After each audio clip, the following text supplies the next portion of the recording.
Hey guys, J77 here, doing another Sunday morning outside beautiful review of an old film that was introduced to me from a Superman DVD collection. It's one of the newest DVD collections that came out. It involves both the original theater version of the original Christopher Reeve movie and the 2000 extended version, where they added extra features that was not shown in theaters. They had another box set that came out, and in that box set they had new features that was not in the old one. These features included a cartoons of the old 1940s cartoons, which was very interesting. Me and my friend was watching it, and it was like we was like laughing because of the stuff that they had. The ideas for Superman was just way over the top, but it was entertaining as hell. They had some clippings of old photos, behind the scenes of the first Superman movie, which I've already seen. Some extended theme song materials, but they had one thing that I did not know that came out, and that was a movie I didn't know existed. And a friend of mine told me about this movie, basically being an episode that never aired on television, and instead of just airing it on TV, they actually re-edited it and made it into a motion picture film, which from what I saw of it, it really does feel like it was an extra episode that never really worked out on the small tube. But it was Superman and the Mole Men, which stars George Reeves as Superman. Now, before I say anything else, I was not a big fan of George Reeves, and it's not because I hated the show. Well, as a kid, I pretty much tried to avoid it. My mom was watching it religiously every Saturday on Channel 9. It came on right before Soul Train, so that was my mom's hour. She loved it, George Reeves Superman. She watched every episode, I believe, up until they finally pulled it off from free TV. I'm pretty sure it's still on it's one of those A&E classics or AMC or TV Land, but it was on every Saturday, and you just basically watch from there. I did not know they made a movie. I don't know if my mom knew, but when that show came on, I tried to avoid it because my first experience with Superman was Christopher Reeve. That was my Superman. I saw the movies, and I even had a liking for Lois and Clark, the New Adventures of Superman. So those were really my Supermans at the time. I'm not saying anything about Smallville. If anything else, it was okay with Smallville, but really, I was Christopher Reeve, the 4 Superman movies, and you had the Lois and Clark. That was my Superman. So when I saw George Reeve, as a kid, I just tried to avoid it because it was black and white. It seems boring. It seems dull. That's not Superman. A Superman I was wondering, I saw a long time ago. That's not him. But I was young back then. I really didn't want to accept that was Superman. And as I grew older and started watching some of the episodes, at least some of the episodes I remember, I've grown to respect George Reeve as that part. In fact, there's still people who compare him to Christopher Reeve, which is always a good thing, because I think that in many cases, depending on what era you live in, you actually could respect George Reeves film, George Reeves' work, and Christopher Reeve's, or just one or the other. But I've grown to respect George Reeves as Superman. Did I still consider him as my Superman? No, but I did respect him. What I did not know, and I say again, I didn't know he made a movie. Like I said, when I always had the exception that they didn't really start making a movie until the 70s, when Christopher Reeve was cast as Superman, and Richard Donner was the first director to ever do it. I didn't know there was actually another film out there that was out in 1951, which is very, very interesting. And but knowing that, I actually watched it yesterday. I watched it with a friend of mine's. My feelings towards it, I'll tell you now, I actually thought it was very interesting. It was very fun to watch. Were there some things that bothered me a little bit with the film? Yeah, there was, but overall, it had a message behind it, which was kind of surprising. And it also, it wasn't boring. It was very much fun. Granted, it's from a time that I wasn't around with, but despite that, it still had some good qualities. This is, by the way, let me show you the because I bought the box with I bought the box with me. This is the feature that's coming on. If you have this, the only way you can probably see this movie, you can probably track it down on other formats, but from what I understand, from what I looked on, this is pretty much exclusively on the first Superman movie. It's a 4-disc set. This is disc 3 and 4. Oops, right here. Take out this one right here. You can see there one more time, so you get a better show on that. This is disc 3 and 4. And I have and by the way, I have the movie in my computer drive, so that's why if you didn't see the other discs, I couldn't show you that because I never took it out. But and mine's an external, mine's just not connected to my laptop. But the 3 and 4, you have to get the Superman, the new edition to understand. And as you see right there, there's the picture right there of this movie. And this movie really centers around one small town. Lois and Clark is going to a town, and they're wondering why the oil rig had stopped. It was supposed to be some digging for some oil, and it stopped suddenly. They don't know why it stopped. They don't know. They're not really getting a straight up explanation. The sheriff is not really telling what's going on. And Clark immediately picks up that something is not right. Something that's not really something is not really connecting what they're saying. He's seeing there's a lot of things wrong with the way the sheriff is acting, with the way the townspeople is acting. So anyway, they go back to the hotel, and Lois a little bit disappointed. She wants to know information, everything else. Clark is not convinced that the thing just automatically shut down for no reason. So he and Lois goes back to the site where they was digging, and he finds out as he went on. You're beginning to realize something's happening. Before they went there, the guard is hearing noises, and you see there's a hatch. A giant hatch, and the hatch begins to open. This hatch is like very, very small, but big enough for a small person to go in. You have to be like a midget-sized person. And as this hatch open, you see you see these alien-like people coming out of this, and they're coming out in two. They came out in two pairs, and this stops right there. This cuts right there. So we don't know what's went on. So when Lois and Clark comes in, they see the guard dead on the floor. And Clark already has suspicions about how this guy can die. Lois suggested it was just a heart attack, and even though it is kind of suspicious, but she was convinced that it was a heart attack. Clark really don't have much choice but to accept that for the time being.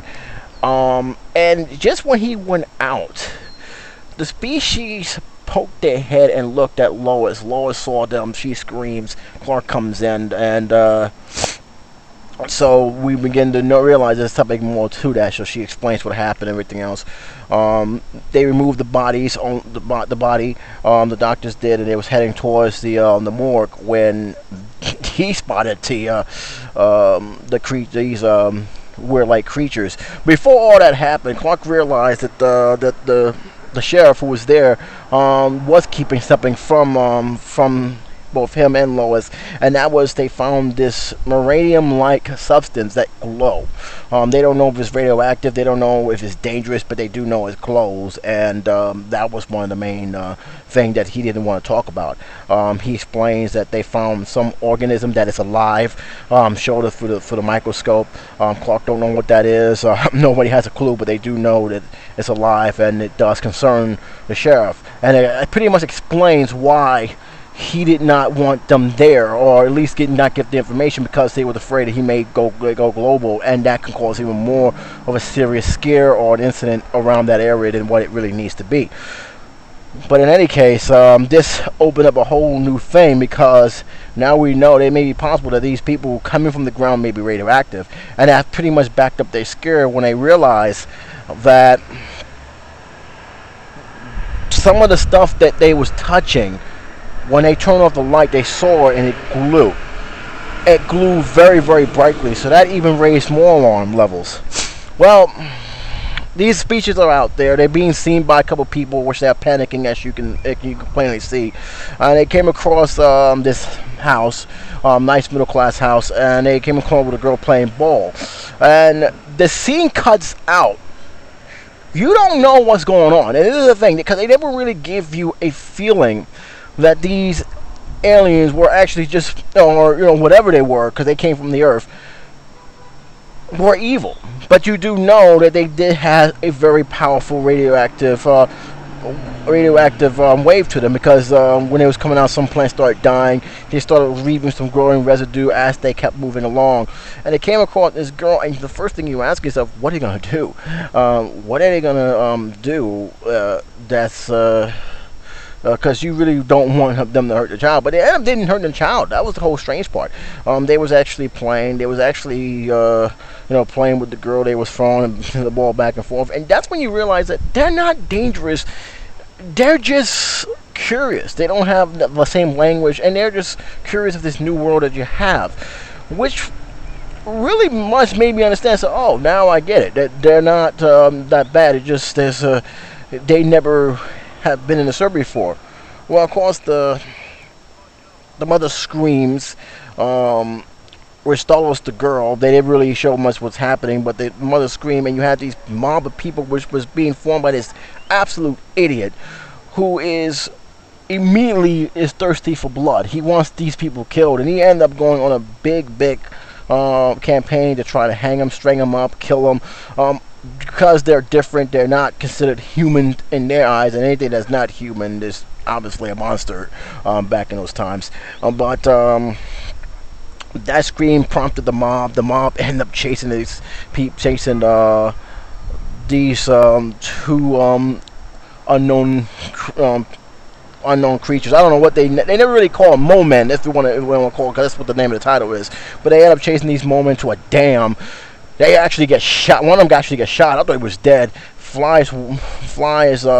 Superman actually came into the aid. He came in very, very late. I think it was in the 20-minute mark. He finally came in, trying to convince the locals, don't let the authorities handle. Let them go through, because Superman knows that if they come near it, it could be exposed to radiation poisoning, which could be bad for everybody. But they are so filled with anger and fear that is not resonating very well with them, and that's not really, giving them an idea of this is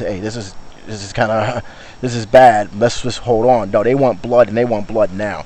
That was the main theme of this movie, by the way. It's about fear and hatred and not understanding one another. That was the main theme of this film, which is ironic in that time, but it was the main theme of the film. So, anywho, when they heard the mother scream, they immediately rushed into the house. They found out the alien was there. And you have this guy, because they think the child was harmed, which she wasn't. He automatically wants them destroyed. Now he has, it just made his fuel for revenge and for blood was more ignited by that. So they cornered both of them into the bridge. They shot him, like I said.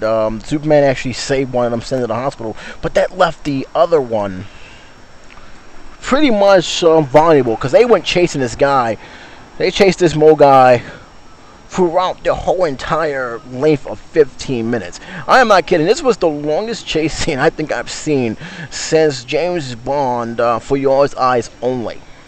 That's how long this chase was. I mean, it's been like an entire... They could have edited this thing out easily, but they just had this whole sequence. It took 1/3 of the running time of this movie. Them chasing him with dogs, mob with guns and everything else. And They end up trapping this kid, gets this guy, and they did one of the darkest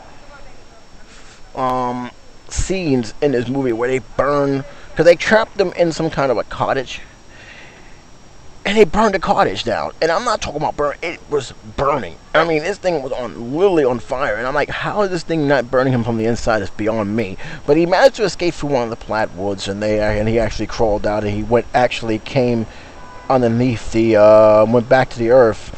But we didn't see the last of him, because I'm looking at this thing and said, all right, there's still more time to this movie. As for the little guy, he's in the hospital. He's getting surgery done, and everything is going good. And the hospital, the person in charge of the hospital, don't want him there. He doesn't want them nowhere near it. He's pretty much a douche in that scene. But you never see him again. Once he leaves, that was fine. And the other doctor, who's more open-minded, decided, you know what, fine, I'm going to do it anyway, with the help of Clark, who helped him with surgery and stuff, which I didn't know Clark Kent was that good in surgery, but he actually gave a hand to the doctor. And meanwhile, while the mob's coming back, they basically confess their crimes to the police officer, which is probably the most lamest sheriff I've ever seen. This is a small town, and for some reason small towns have to have a little bit of police presence, because that's one thing that always bugged me out about that. They had very little police presence in this movie. But any case, he's basically is going nuts. He's gonna, find these guys. He's very, very proud that he killed this person. He's gonna find the other person, and which they eventually found out because the sheriff told him that the other one is being held in the medical ward. So he gathers his posse over there, basically beat up the police officers while doing it, breaking every law in the book just to get to one guy. And of course, Superman is there and basically stops them from doing it. So for some reason, these are probably, for the guy who's very much vengeful, he's probably the most dumbest villain, because he is the main villain in this movie. This guy, he shoots Superman 3 times. He punched him in the face, which obviously he must not think he's dealing with Superman, because if you shot him once and you hit him once and you basically try to hit him with a gun, come on, man. You obviously know that this is the Man of Steel. One shot should easily tell you to back off. He can easily take you guys out with a one swing, but obviously we need to have dumb, idiotic people in this movie, and these guys are the dumbest I've seen in any of the films I've saw so far. But his anger almost got him killed, because the guy who escaped and went back to the Earth came back with 2 other people with this big giant gun. I mean, this gun is huge, and they never explain what it does, but I do know it hurts people, because when the guy tried to shoot those 3 guys with a shotgun, these 3 more people, they pointed the gun at him, and he was in pain. And it wasn't for Superman to save him, which he didn't really deserve, to be honest. He would have been dead, but Superman was able to save him, and Superman pretty much the only one able to communicate with the Mole, because the Mole knew he saved his friend's life. He was able to understand what they was doing and what their real purpose was, because they didn't really came up there to kill people. They came to get their boy. That's what they wanted to get. They came up there with their boy. But I gotta tell you, when they came up and saw that gun, I said, "Oh yeah, it's on now. We're gonna see who has the better artillery." The guy began to win. So anyway, when they came back and after they nearly killed the dude, which automatically he's now a reborn again. He sees Era's way, which that was always the one thing I didn't like about the 50s films. Some of these films are a little bit, okay, you just don't change overnight like that, but whatever. I had to go with it. Superman, carried him in his arms, took him back to the hole, and they, easily drop him down there, and they closed the hatchet, and next thing you know, you're hearing noises coming from underneath, and they blew up the whole entire oil rig ceiling, making sure nobody comes back from the inside, which was kind of weird. And the film just basically ended from there. The film ended just the way it is. No extra credits, no nothing. It just ended.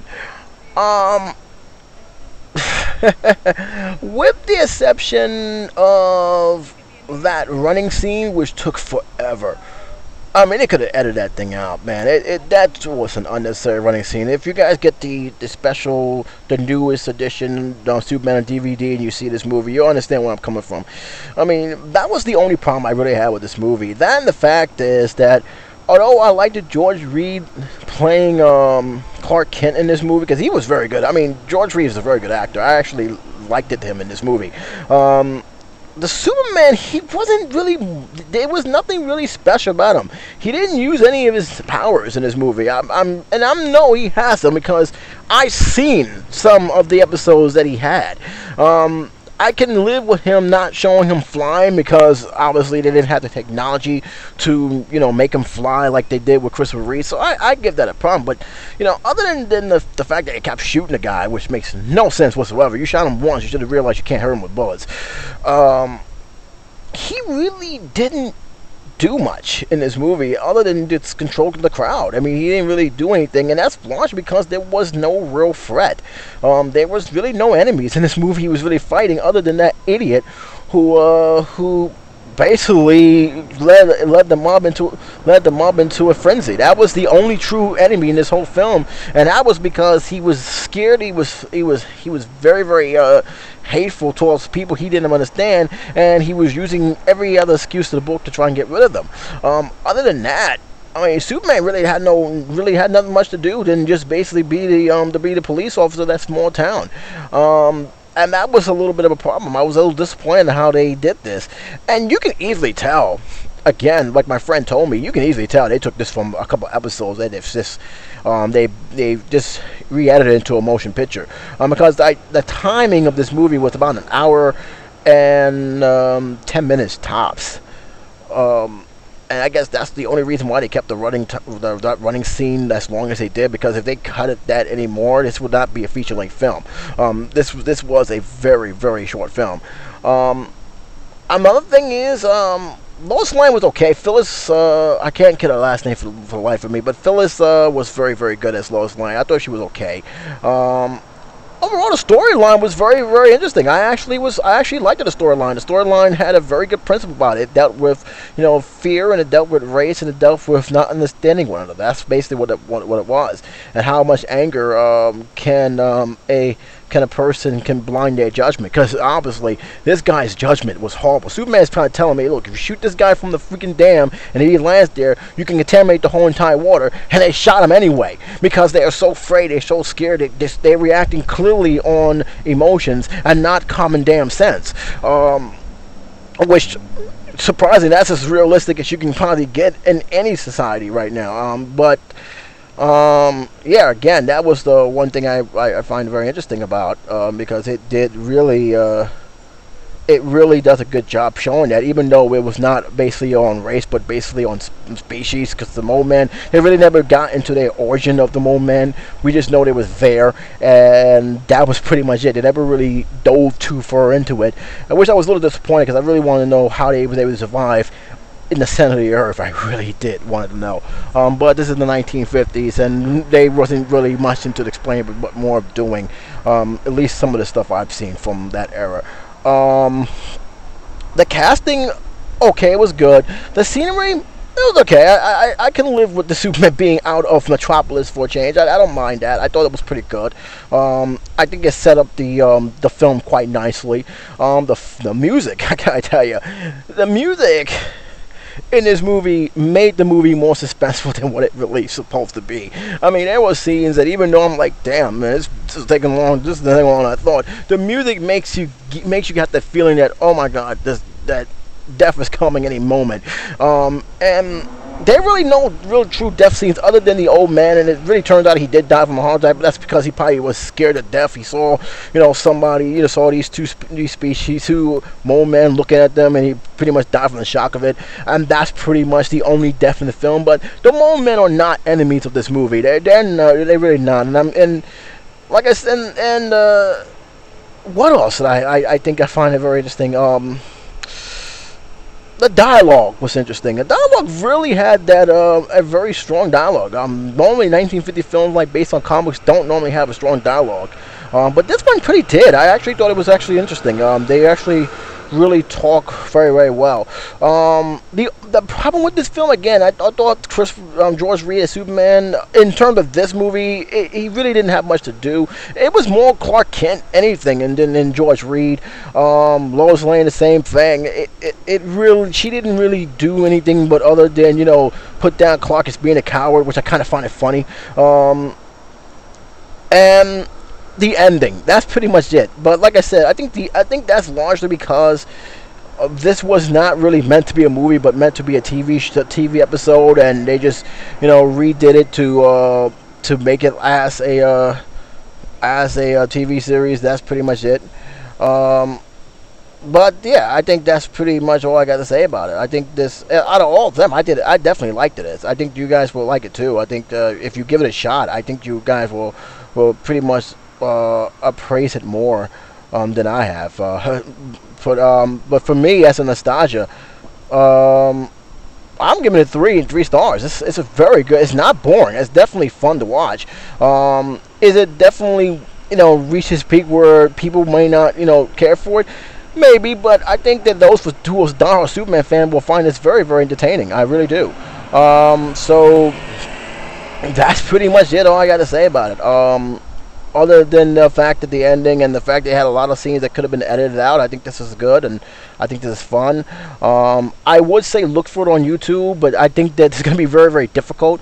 You probably would find it on YouTube, but if you plan to get the movie, or you plan to recommend you get the movie, you have to get the newest edition of Superman, the movie, the 1970s 76 version. In order to get this movie, because this is only on that special edition. I don't think it's out anywhere else but that. 3 stars, very interesting, very fun. I think that Superman fans will like this more than a casual fan, especially an average moviegoer. But I think that if you do watch it, you will be entertained. So that's pretty much it. Until then, you guys take it easy.